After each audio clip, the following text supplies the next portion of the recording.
ఎరా వచ్చావా? ఇవాళ కూడా రాకపోతే కనపట్లేదు అని పేపర్లో ఇస్తున్నా. లేదు తాత. ఎక్కడున్నావో తెలీదు, ఎప్పుడు వస్తావో తెలీదు. సర్లే లోపలికి తల. రాజా ఏం చెప్పగలను ఇంతకన్నా? హాయ్ రాజు. ఇవే తగ్గించుకుంటే మంచిది. యాక్చువల్ గా పర్లేదా? ఫ్రీయేనా? పర్వాలేదు చెప్పు. ఇంకేం చేస్తుంటావు? ఇంకా అంటే కాఫీ తాగుతూ ఈనాడు, బాత్రూంలో ఆంధ్రజ్యోతి, టిఫిన్ తింటూ TV9, జ్యూస్ తాగుతూ ETV2 చూస్తుంటాను. తర్వాత అది కూడా అడుగుతారా సార్? తర్వాత పండుకొని రిలాక్స్ అవుతాను. నాకు చాలా మంది స్టూడెంట్స్ కాల్స్ చేస్తున్నారు, మెసేజెస్ చేస్తున్నారు. ఏంటంటే వాళ్ళ ఫ్యూచర్ విషయంలో, వాళ్ళ కెరియర్ విషయంలో.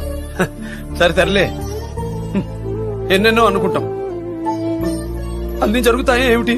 సో వాళ్ళ కన్ఫ్యూజన్స్ మీరు క్లియర్ చేయగలరా?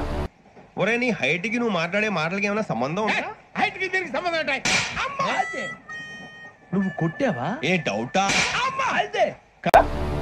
ఏమైనా సజెషన్స్ మీ నుంచి? అటు చూడు. మన దైవం మన జగనన్నను సాధారణంగా నా హృదయపూర్వకంగా ఈ టెక్కలి ప్రజలందరి తరఫున స్వాగతం పలుకుతూ జగనన్నని మాట్లాడవలసినదిగా కోరుచున్నాను. అందరికీ కూడా వాళ్ళ గొప్ప విజయానికి అభినందనలు.